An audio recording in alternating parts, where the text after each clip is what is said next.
Saudara Sapa Indonesia Malam berlanjut bersama saya Sofi Syarif. Operasi tangkap tangan yang dilakukan KPK terhadap Bupati Langkat terbit rencana perangin-angin berujung pada temuan adanya kerangkeng di belakang rumah yang diduga untuk para pekerja kebun sawit. Kapolda Sumatera Utara Irjen Pancaputra Simanjuntak membenarkan temuan tersebut. Bahkan saat itu ada 4 orang di dalam kerangkeng. Namun menurut Kapolda, kerangkeng dibuat oleh Bupati untuk warga yang direhabilitasi narkoba. Para tahanan ini direhabilitasi lalu dipekerjakan di kebun sawit milik terbit rencana perangin-angin.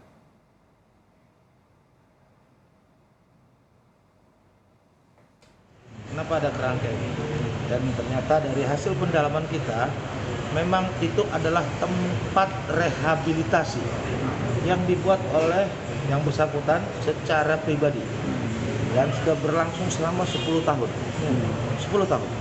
Untuk merehabilitasi korban-korban narkoba, ya pengguna narkoba. Dan teman-teman kalau lihat kemarin di situ, itu adalah pengguna narkoba yang baru masuk 2 hari dan malamnya sebelum dilakukan kita melakukan operasi tangkap tangan. Untuk lebih jelas tentang temuan kerangkeng manusia di belakang rumah Bupati Langkat, kita tanyakan kepada Kabid Humas Polda Sumatera Utara Kombes Hadi Wahyudi. Pak Hadi, selamat malam. Assalamualaikum, selamat malam ya. Jadi betul ada pelanggaran hak asasi manusia terkait dengan temuan kerangkeng manusia ini, Pak? Iya, jadi sampai dengan saat ini, Polda Sumatera Utara sudah menurunkan tim dari Ditreskrimum, kemudian Dit Narkoba, yang berkoordinasi dan bekerjasama dengan BNNP Provinsi Sumut dan BNNK Kabupaten Langkat.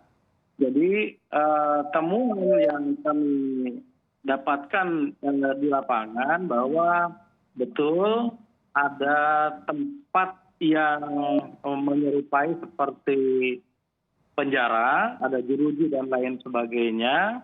Dan sore tadi tim yang sudah mendalami di lokasi kediaman daripada Bupati Langkat, itu ada sekitar 27 orang ya, yang nantinya mau kita dalami sore hari ini. Oke, Pak Haji begini. Informasi yang kita dapatkan dari penjaganya itu tempat dibuat sekitar tahun 2012 atas inisiatif dari Bupati Langkat yang kemarin ditangkap dalam OTT dari teman-teman KPK.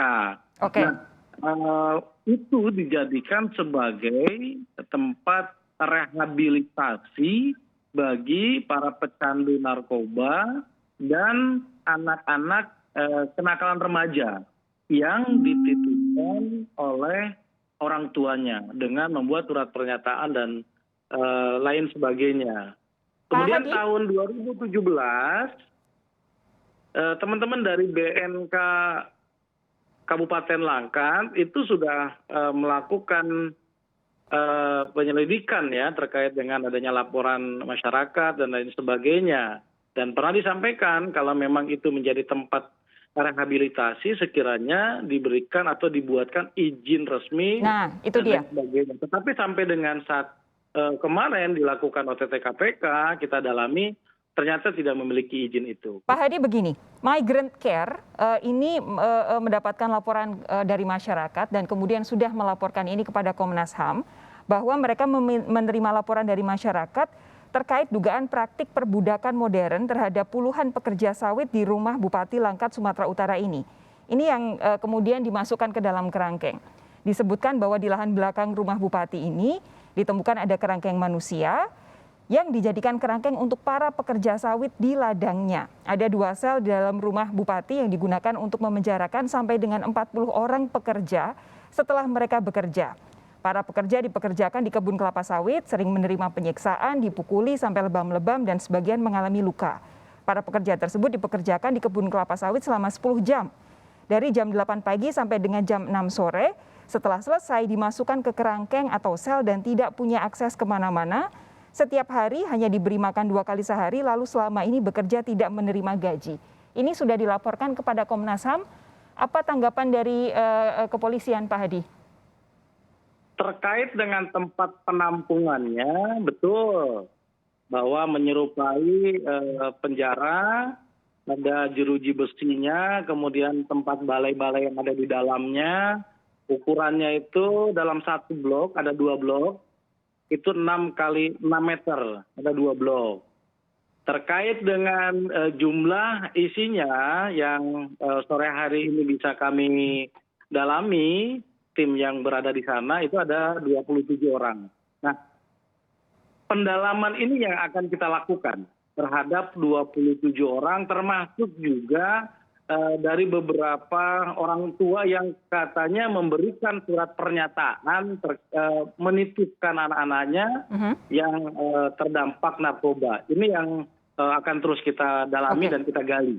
Oke, yang jelas kami tentu berharap karena ini kondisinya tidak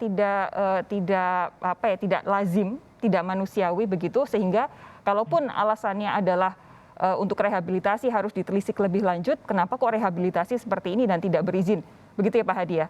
Terima kasih. Ya, kita percayakan kepada kita akan mendalaminya sedetail mungkin dan tentu kita akan sampaikan kepada publik. Baik, terima kasih Pak Hadi, selamat malam. Selamat malam Mbak, Assalamualaikum.